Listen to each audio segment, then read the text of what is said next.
And have you found more success meeting up with more autistic people or more neurodivergent individuals? Or I'm not sure if we talked about this last time, or you're able to communicate a neurotypical person and kind of make up for the deficits in terms of where they may not understand who you are? Yeah, I think like I'm doing a lot of reflection definitely on how my ASD has affected my relationships, because there's also this thing with ASD where people, you can really have your boundaries pushed. So person like me, I'm very like empathetic. I'm very able to like predict patterns of people's behaviors. So in that way, I'll change myself for those relationships, or I have done so in the past to a very like negative level. So it's sometimes I'll get so far into that with a person that I'll cut out. Kind of, it could seem kind of drastic for the other person at times. It's not always that way. Sometimes I just fade out. Sometimes I like got to cut out, and like that doesn't mean I, reprimand the person or anything. I just stop talking to them. And that makes me be like, am I borderline? And then I'm like,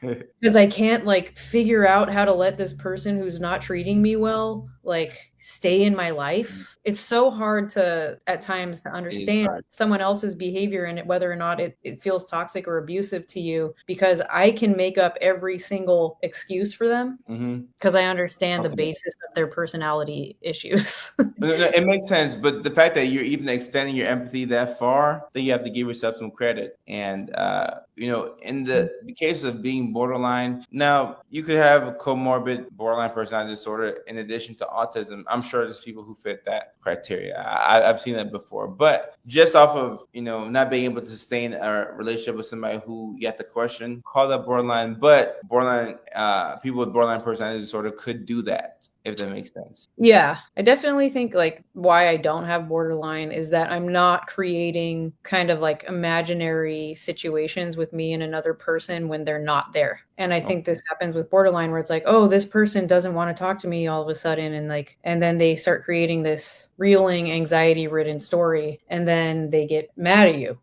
Or if you have borderline, you get upset with them. I don't do that. But I will say just a couple things before we go to the question stuff, just a couple things that I have had to do as a person with autism in regards to relationships and in regards to my own identity Okay. is that I grew up in a situation where I learned at a young age that I couldn't really rely on caretakers to meet my needs. Sorry to hear that. And that's okay.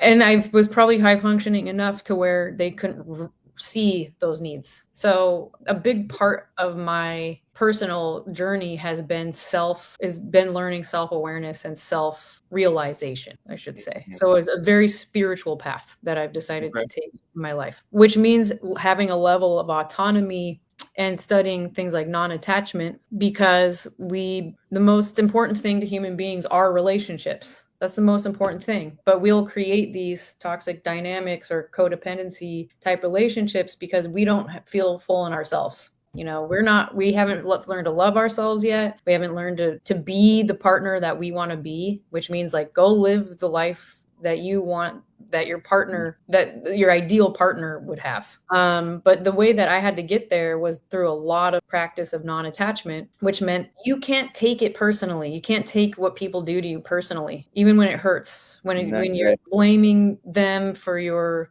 sadness or your heartbreak and all these things. And of course, it's really hard to take that responsibility on yourself because so many people haven't got to the point of loving themselves that like, how can most relationships work if that person doesn't love himself and you don't, and you're trying to fill the void with each other. And then you can create pretty toxic dynamics. You can create codependency where then you're not doing the thing that you need to do for yourself, etc. So to me, non-attachment looks like everybody is their own autonomous being and you respect them. You respect their process, their needs, their differences from you. You don't push, you don't try and start to manipulate them into your paradigm. It's I've gotten to a point where I feel really confident in who I am and love myself and all those things, to where now when I engage with people on any level, romantic, business, colleagues, friendships, whatever it is, I'm not afraid to lose the person. I know it'll hurt, but it'll definitely hurt sometimes.